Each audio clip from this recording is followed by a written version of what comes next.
Welcome to A Comic Book Look, issue number 41. This is your weekly TV show on comics and anything relating to comics. I am your host, Tom. This is John. We're coming from Sioux Falls, South Dakota, and we are on the Inveterate Media Junkies website, and we're glad to be back. Your number two dudes for comics in general. We're gonna dominate you every single week, and this week we're throwing you off a little bit and doing some different things. We'll have an email, but first off, we're gonna hit you up with some breaking news. Before that, though, John, what's up? What's new, bro? Oh man, we got a busy month, and I know we talked about this, but our May calendar just keeps stacking up. We are midnighting it up at the Avengers, giving you that exclusive coverage, and our perspective on it. Oh yeah, VIP. It'll be a fun movie, I think. It's already projected to make over $1 billion. It'll be pretty epic. So we're excited about that. Got the ticks for that. I went like a couple weeks ago, and the guy was looking at me like I was retarded. And I'm like, dude, this is a big deal. I also thought it was kind of odd that you were getting tickets so early, but good Lord, you got to do what you got to do. I'm sure the people we're going with will buy tickets there. Yeah, they'll probably still be there. Wow. Well, ours are ours are crisp, clean, and we get to look at them in anticipation and excitement, knowing that this day is coming. It is. Midnight movie. And can you believe how fast it's come? I mean, we've really been waiting on this. Remember, like, Iron Man 2 and Thor and Captain America? We're just like, oh, man, like, this will never get here. And now it's here. It's finally a movie continuity that's really cool to see. So we'll see how it goes, and I'm excited for it, and it'll be the beginning of the movie mayhem this summer of Spider-Man, Batman, Prometheus, Avengers. It's going to be a sweet time. Amazing. Also, of course, this month, we got Free Comic Book Day. Free Comic Book Day. Oh my First damn Saturday. Lord! Coming right after the premiere of Avengers. So. Yeah. So that'll be pretty cool. So check your LCS for that. Exactly. Then of course we got SpringCon up in the cities. SpringCon is first con. Yeah, Minneapolis's biggest comic book convention, and so we're heading there. We're pretty excited, and so yeah, me, John, Skyler. His first public appearance. You won't see him. This isn't. Yeah. Right. Maybe, hopefully, we get to see him. Why is their camera floating? Isn't Skyler around here? He's actually up in the booth, just getting us on a high zoom. Sniper. No, but we'll see. I'm sure it doesn't have a booth. I think it's at a fairground. But it'll still be fun. Hopefully, I get to meet Peter Gross. Pretty excited about everything. Yeah. And but that May is definitely going to kick ass, and it's the start of summer. So that's also complain about awesome. that. Yes, sir. Yes, sir. All right, man. Well, let's jump right into it. Big news. Big. Well, I don't know. It's not huge news, but I think it is kind of... It reflects on the industry. Big enough news, and I think it does, it is kind of hit. Chris Roberson is the writer of iZombie. He was doing the Cinderella arcs for the Fables spinoff. He did some Superman work when JMS left. And he's been around, and he's a great writer, and he comes up with really cool ideas. Not everything he does is for me, but I have loved his work on Cinderella. It's been really good, and I think he also did some House of Mystery stuff, if I remember right, and that was really cool. And so he announced on Twitter a few days ago that he was, now that when you watch this it'll be a week ago, but he announced that he will no longer be writing any more comics for DC.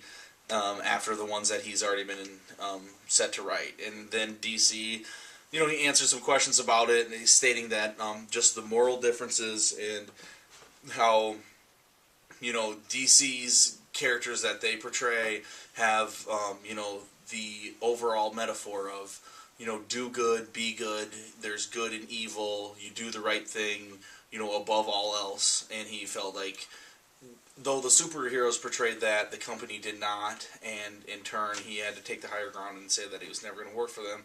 DC didn't take it lightly. He told him that they're not going to put out his comics that he has already wrote, and that he's fired. And it's kind of fun. It's always funny when you get fired after you quit. Yeah. It's like, okay, DC, you're fired. Well, actually, I already quit, and that's like exactly what happened. And he stated that it's been brewing for a long time. The things that have happened between this before Watchmen thing and Alan Moore not wanting to come out, his specific, wish, please do not make any Watchmen comics, and then they make a bunch of Watchmen comics. He said that kind of really was, really drove him crazy. And him working at DC, he found out the same time we found out. Yeah. And so that whole deal is just, it's a crazy event.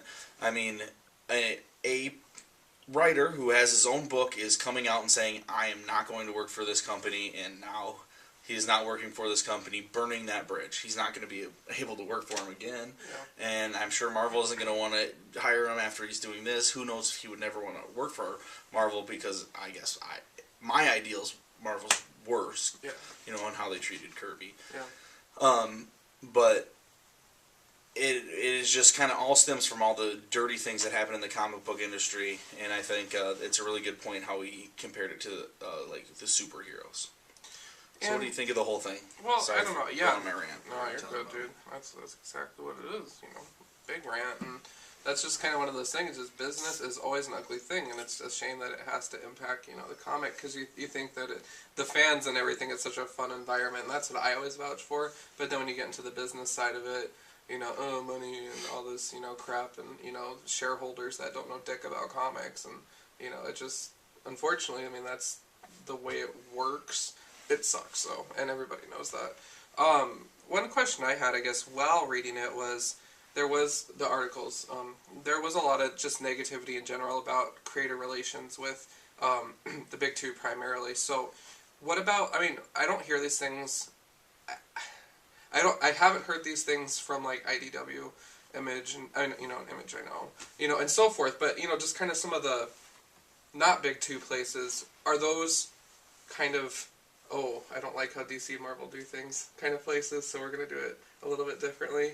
Do you know what I mean? Well, in terms of a business. Yeah, Image 100% totally is. I mean, they had Image Expo, this convention, and Eric Stevenson, who is the publisher for Image, really talked about how, Image does things differently, and, how they're getting paid off to do that, and how the the comic industry is not dying. Yeah. And so, yes, definitely they do things differently. They're not shareholder driven like the big two, and they're not looking for those estimated comic spikes to spike sales for these different gimmick reasons.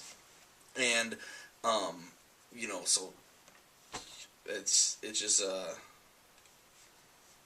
I guess I wanted to say the article that was cited in there was this article from a Comics Alliance that's been kind of in the news about how this guy talks about how he's not buying.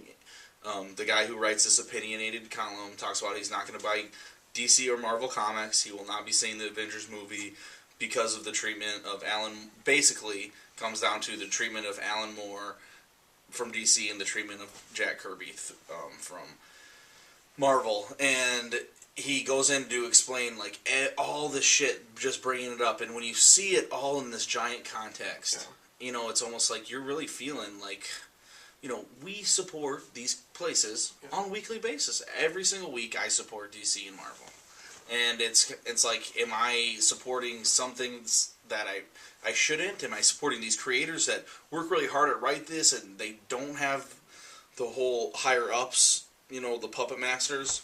Am I rewarding them for making this comic? Like Jonathan Hickman and, Ed Brubaker and, even people who just love Bendis, you have to buy Marvel book if you want to read that stuff. And so in those times, it's like, I want to support them, but then when you hear all this, it really drives you crazy, and you want to, when you see Chris Roberson be like, I'm not going to do it, you want to take that stance. Like Locus Mortis, our watcher, he has taken a stance a while ago against Marvel. He doesn't buy Marvel books because of the treatment of Kirby, and I mean, rightfully so, and more power to him. And I wish,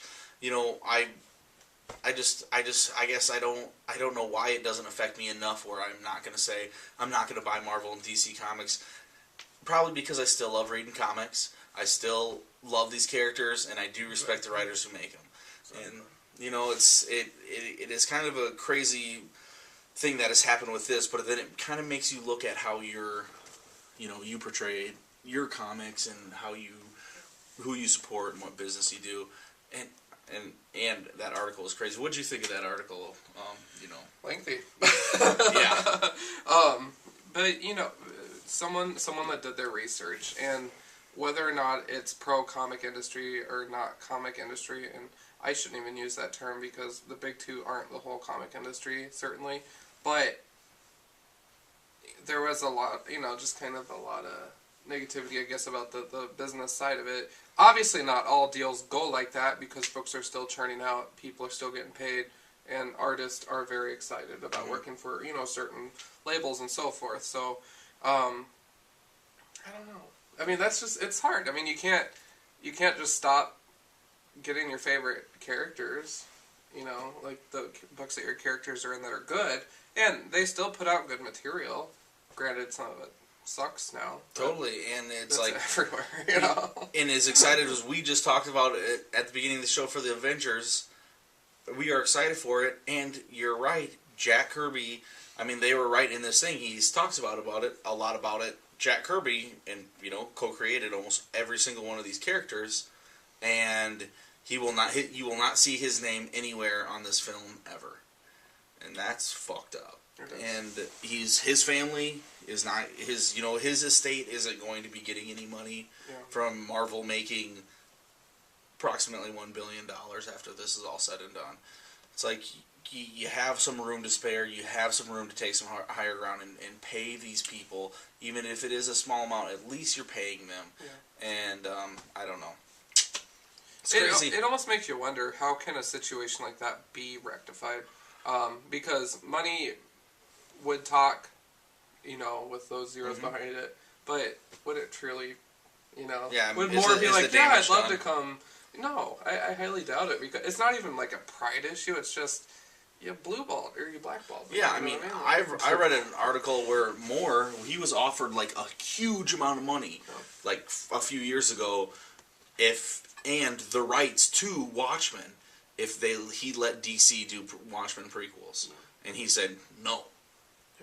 You can't do that. And, now they're doing it because they do own the characters and they have the right to do it on paper. Yeah. So, we're getting before Watchmen, and, I still haven't said if I'm going to for sure buy, any Watchmen comics. I sure am splitting this decision because I want to buy everything Darwin Cook draws. And I think he's a great comic artist and a great comic writer, and so I do really want to pick that up, but then I'm torn because, I do respect Alan Moore, probably more than even your average comic fan. I mean, I own all his work, and I really think he's the best by far, and he doesn't want this to come out. I shouldn't, I shouldn't read it. Yeah. And so it's a big split because I like Darwin Cook as well. Yeah, and that might be something maybe like we can check it out or something, and because as our show we should cover it. Maybe I can, Yeah, maybe John can. I don't know if I can. Yeah. But anyway, screw it. What are you going to do? Once again, let's get away from the Debbie Downerness of comics and bring it to the funness. The good stuff. All right, we got an email from Nick the Stick, and he is the man. I think he's from Canada. Yeah, I think all the good fans we have are from not America, which is odd. And what? Why? Locus Mortis, he's from Ireland. Yeah. We had one of our first commenters was from South Africa. Which is awesome. And we got some Canadian fans. And who cares about all the people that that are from America, right? No, I'm just kidding. Well, we're bringing it international today, okay? Yeah. Because Nick the Stick said, "Hey, you guys talk about American comics a lot. Do you ever think about talking about webcomics or manga?" And yes, Nick, that is a great idea. I do actually read both. And yes, American comics is our bread and butter. We go to the comic store every Wednesday, and that's what we cover and talk about in this show. But there are tons of different comics, and I know that a lot of our viewers probably haven't checked out manga and probably didn't realize that, oh man, you know what, my stack is too heavy this week, but I still want to read comics. I can just hit up the internet and read trade paperbacks full of great comic books. And you just have to look at your computer screen, and it's all free. nice thing to do sometimes if you're poor. And so let's go over some of the ones that I like. I don't know, John probably has a different stance. I know John doesn't buy manga or anything, but have you ever read web comics or looked at them before? No, I mean, we just got familiar tonight. Yeah. A little research for the show. You guys know how I feel about that. Nick. Make sure John knows about that, because I know he likes to research. I'm a scholar when it comes to this. That was another email that he sent. But yeah, I don't know. Yeah, I mean, it's not for everything. Some people can't stand reading comics on a computer. Oh. Some people don't. It's just not their thing to go into it. They have their way of reading comics. They don't. Some people are like, oh, I don't read manga. A lot of speed lines and big eyes, and that's all different cliches. But can't we say that about superheroes? Oh, I hate capes and underwear on the outside, and I hate muscly dudes in every panel. And it's, but for some reason we love muscly dudes in every panel. We still need to do that episode. What episode? Okay, but anyway, so we're gonna jump in a few. We'll start with webcomics since we both read webcomics. I made John read the webcomics a little bit that I read, and the first one I'm going to talk about is Mike Norton's Battle Pug. It was just amazing. Yeah, this started as a T-shirt at iFanboy, ended up being not a webcomic at all, just this concept that Mike Norton came up with for a funny T-shirt. Everybody was like, "Hey, when's that Battle Pug comic coming out? When's that coming out?" He's like, "That was a joke. I'm not making a comic." And then eventually I was like, fuck it, I'll make the comic. And put it out online for free, and it's hilarious. So you can definitely check that out. But yeah, it's called Battle Pug. It's this sexy chick is telling a story to her two pugs about this Conan-like warrior epic tale of this warrior who rides a pug. And it's awesome. Right? My favorite part of that was the story about how the village got destroyed, and out of the ice pops this big white seal that's cute as hell, and all hell broke loose, and he's just slamming the ice in the villages, and ice flying everywhere, and I was like, this is so amazing. I looked at Tom, and Tom's like, you like that seal? I'm like, yeah. It is an awesome the seal and China the Poodle, that's my dream T-shirt so far. I'm really getting into this, so. I'm going to make that happen. Exactly, man. But yeah, it is hilarious. This Mike Norton has this town being destroyed, and then it's being destroyed by literally the cutest sea lion that has ever been seen. It's absolutely hilarious and awesome.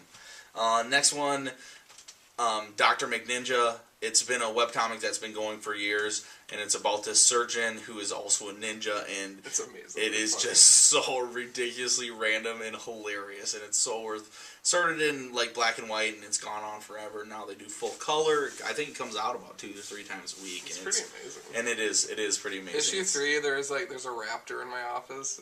That was amazing. He punches a dinosaur in the face. Exactly. That makes me happy. Exactly. That's pretty epic. Yeah, totally. So Dr. McNinja, that's another great webcomic. Another great webcomic that came into a book was Axe Cop. It was this little kid's stories, and his 30-year-old brother made the drew him, and it is hilarity ensues about this cop who has an axe, and he has a dinosaur friend with machine gun arms, and shit's going left and right in and out of this world, and there's bad guy machines, and I don't know, it's just awesome, and it's hilarious, and it's totally off the wall, but definitely also worth checking out. Axe Cop. Dark Horse put out a little 3-issue series, and they have a trade paperback of the actual webcomic too, if you don't like webcomics. Next one is Hark a Vagrant.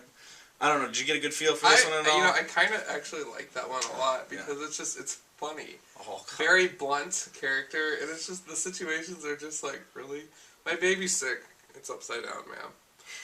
Just stuff like that. It's almost like a family circus, but more of a dark veil. Totally. This is so Hark a Vagrant is a comic strip. It's amazing. Compared to we read comic books, this is totally a comic strip. Yeah. One and done little things, and it is so funny. It's this history buff from Canada and she is just so awesome making Hark a Vagrant, and she started just scribbling down and making comics for her college newspaper, and it just stuck with her. And seriously, so witty, so modern, and seriously, she uses everything is from history. It's so funny. She does things from her own life as well, but tons of times, her main characters are George Washington, Abraham Lincoln, Shakespeare, Napoleon, Genghis Khan, and it's so funny. So definitely check that out. Another one that I didn't have him read, but is my absolute very favorite, is Bucko. Bucko is by Jeff Parker, and I can't remember the artist, but it's this hilarious tale about Portland hipsters, and they're all talking about, fixed gear bikes, and if you've seen Portlandia, a lot of that kind of same stuff, just, hipster Portland nonsense fun, and it is the craziest comic. And what really sold me is Juggalos are in it, and Juggalos are the fans of the band ICP. It's a culture of America that somehow is so ridiculous, but still I feel I have so much interest in it because it is so crazy that there's like a whole group of people that paint their faces black and white like clowns and are like evil, I don't know, and they call themselves Juggalos or psychopaths, and Jeff Parker ties that in, and like a homeless village and all this crazy robotic stuff, and it goes, I don't know, you'll have to check it out, but it's called Bucko. It's free. The art is really great, and we know Jeff Parker because of Thunderbolts writer. And so yeah, check it out. And of course, so if we're going to talk about webcomics, we cannot forget to talk about the IMJ exclusive webcomic Mediators. And it is a sick comic about like these three people who are going to try to be superheroes, but they're really half-assed. They're starting out, and it's still starting, but they came across some gangsters in a car, and the art is just absolutely wonderful. We're only about 11 pages in, so we only got about half the story of the first comic, and it is really funny, but still drawn very good, and has that action superhero that you want. So definitely check it. It is awesome, and it comes out every Sunday on Inveterate Media Junkies. So you can check us out on Tuesday nights, and then you can check that out on Sundays. Fill your calendars up with IMJ. I mean, who am I kidding? Check it out every day. The site's awesome. Yeah, it's constantly updated. We're already on the third page from just exactly. That's how much awesome stuff is content just keeps coming in. You guys have to understand the one thing about IMJ. They got all these cool columnists, and they're all as awesome as we are, if not more awesome. So it's like us times like 20. Exactly. So just check them out. Check out all the stuff. And that's like, it covers everything. So it's pretty cool. You meet some neat people in there. It is great. So John, now that you have read a few webcomics, do you think that you would ever go back and look at any of Yes. I actually was just thinking about that because I have these pesky things at work called Break. But I can't go to websites on my work computer because they block it. Mm-hmm. They actually do. Yeah. Which sucks. So what I am going to do is like try to program my internet browser on my phone. If I bookmark them, then I'll go, because otherwise I'm really lazy. I hate typing. On a phone, I have fat fingers. I hate it. But if I haven't bookmarked, then I'm just boom, like that. I actually do look at IMJ on my phone sometimes. Oh yeah, totally. So. Exactly, you could hook that up. I could see myself reading those because laughing helps the day go faster. Totally, and man, you gotta. I mean, if you have a smartphone, you can read all this stuff on your smartphone. Which is just absolutely great. Another great way is, like the Comixology and Graphically, they have a whole bunch of free comics that you can go and read too. So check those out. We'll throw some links up for you. And there's just tons of other webcomics. These are just the ones that I read, and I don't read a lot of them. If you know of any that you want to promote, give them to us. Yeah, post them on our Facebook page, email them to us, post them in our comments. Exactly. We're pretty flexible. Yeah, we are. But yeah, tell us what your favorite webcomics are. Then we'll just bust into manga as well. Let's do it. Manga is Japanese comics, and it is a completely different kind of culture in Japan than we have in America. Comics are like, a regular form of entertainment. It's not a niche kind of culture like we have here.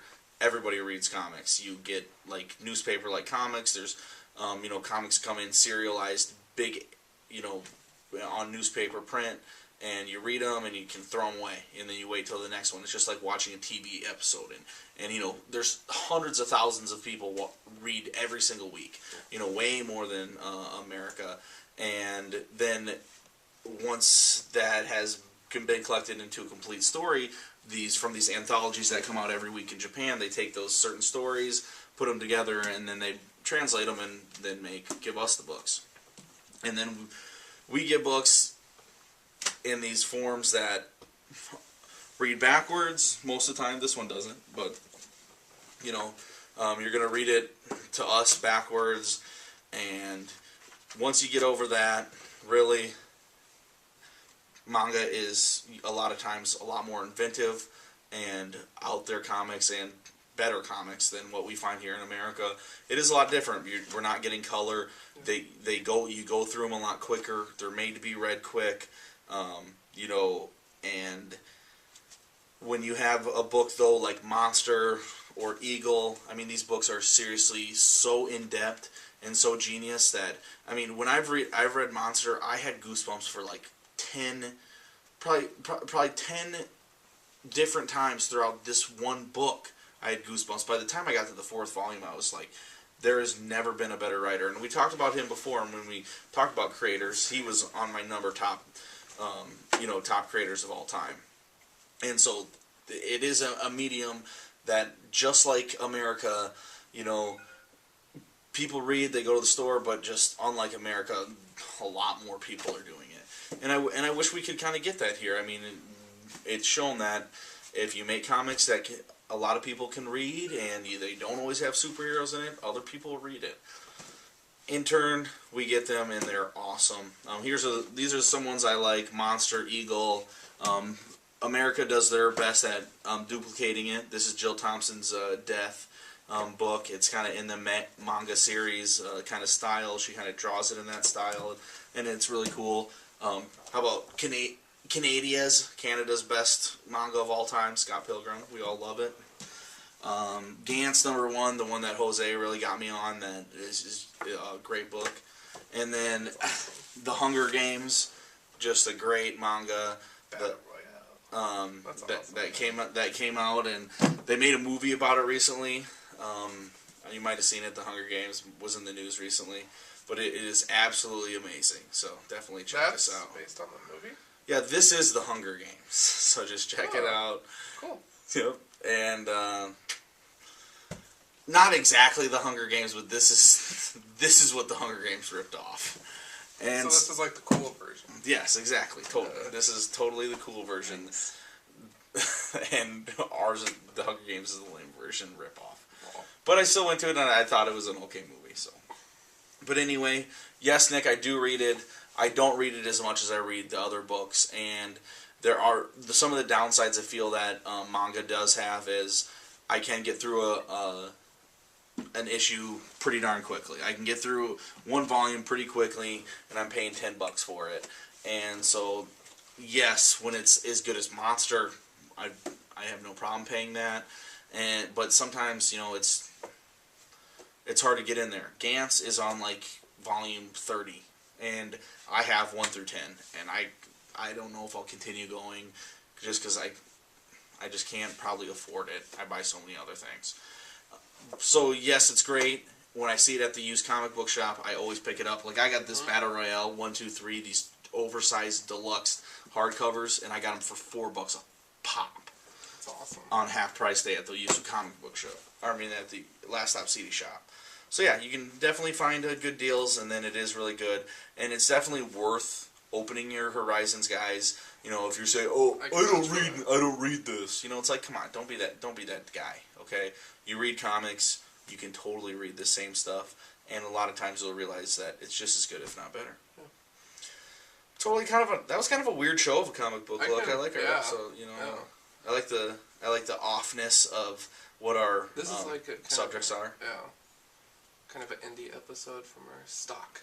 Totally. Usually they're so vibrant and happy. And exactly. So we came out with you depressing first half, and then no American. But that's the reality. That's what it is. I mean, you gotta know where you stand on your issues. Exactly. Do your research. Get familiar. As long as you're well versed. And we need to understand, if we are supporting these companies and we're all going to Avengers, we need to really understand that there are some huge creators that took place, like King Kirby, where he is the reason that comics are told the way they are. And even Kirby invented speed lines, basically. They got a hold of them in Japan and took off. I mean, Japanese manga wouldn't even be the same if it wasn't for Kirby. You need to understand that Kirby is comics, and it is just such a shame that the way that Marvel has treated it, and it's something that, even though we love it, we do need to keep that in mind and know that this is what's happening in our industry. But word up, man. You guys know when to check us out. Comment on our show. Check us out every Tuesday, Inveterate Media Junkies. Get to our Facebook page, A Comic Book Look.